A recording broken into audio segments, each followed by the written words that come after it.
마음이 급해가지고 상급지를 덜컥 먼저 매수하면은 안 된다라는 얘기예요. 내 집이 매도가 안 되면 계약이 파기가 될 수도 있기 때문에 그렇습니다.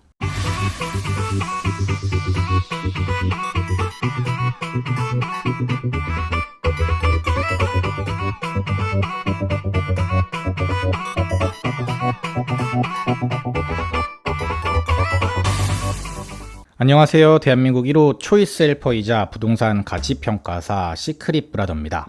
오늘은 시크릿브라더 불인이 구조방에서 나온 고민을 토대로 솔루션 영상을 한번 찍어보려고 합니다. 해당 고민을 듣고 같은 고민을 하는 사람들이 정말 많겠구나 이런 생각이 들었고, 제가 공통적으로 드리고 싶은 이야기가 있어서 오늘 영상을 촬영하게 됐습니다. 오늘 영상의 주제는 꼭지에 사서 30% 빠진 내 집, 지금이라도 손절하고 갈아타기 해야 할까요?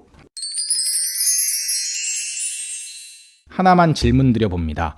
불장 꼭대기에서 사서 아직도 30에서 40% 손해 중인데 갈아타기는 어렵겠죠? 저랑 처지가 같으시네요. 지금도 실거래가나 호가를 보면 심장이 쿵쿵거리는데 더 떨어진다는 기사들을 보면 지금이라도 손절해야 하나 멘탈이 나가요. 갈아타려는 것도 같이 하락한 상태니 지금 갈아타기 나쁘지 않은 것 같아요. 존버를 하더라도 추후 반등 가능한 입지 좋은 곳으로 갈아타는 것이 기회비용 고려할 때 좋은 것 같습니다. 제가 뭐라고 답장을 드렸냐면, 지금 계시군 것보다 상급지의 하락폭도 비슷해서 손해는 보지만 상급지로 갈아탈 수 있는 상황이라면 고민해 볼만 합니다. 물론 비과세라는 가정하에요.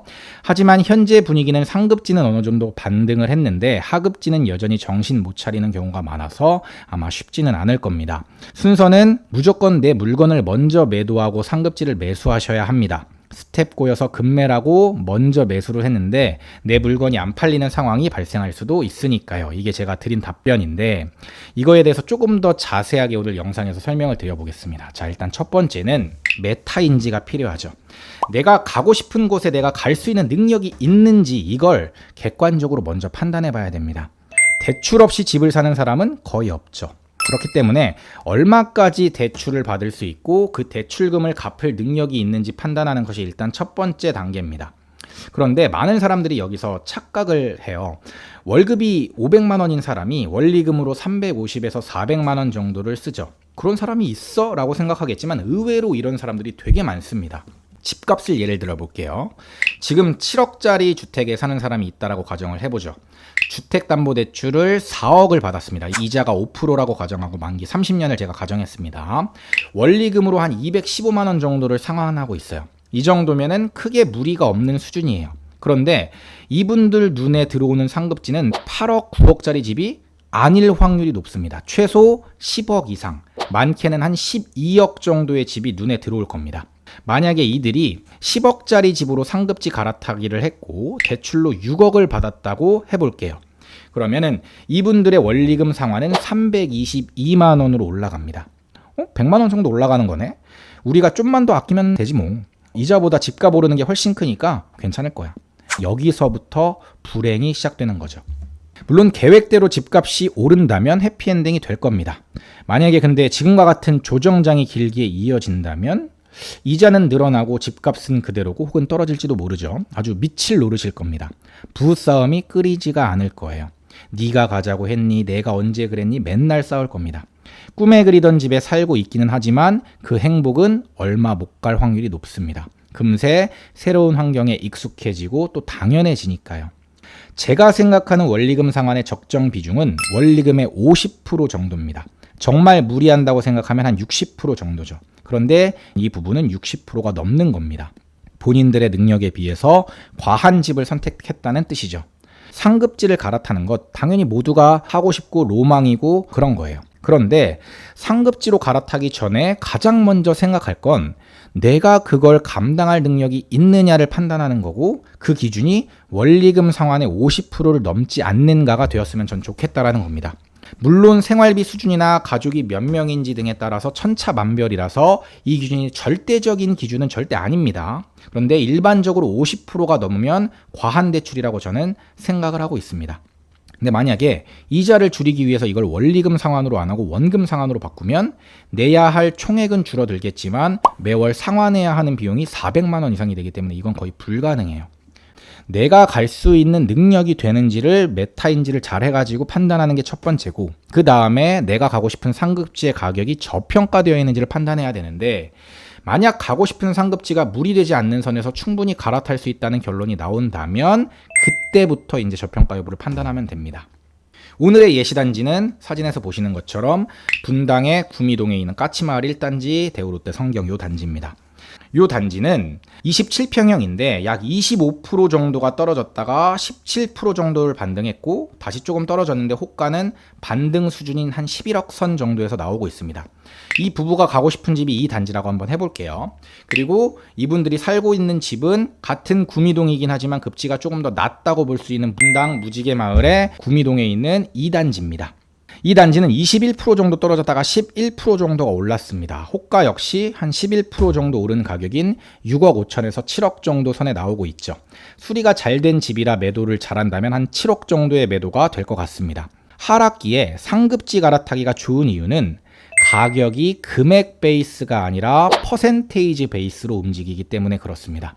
10억짜리가 20%가 떨어지면 8억이 되죠. 그런데 7억짜리가 똑같이 20% 떨어지면 5억 6천이 됩니다.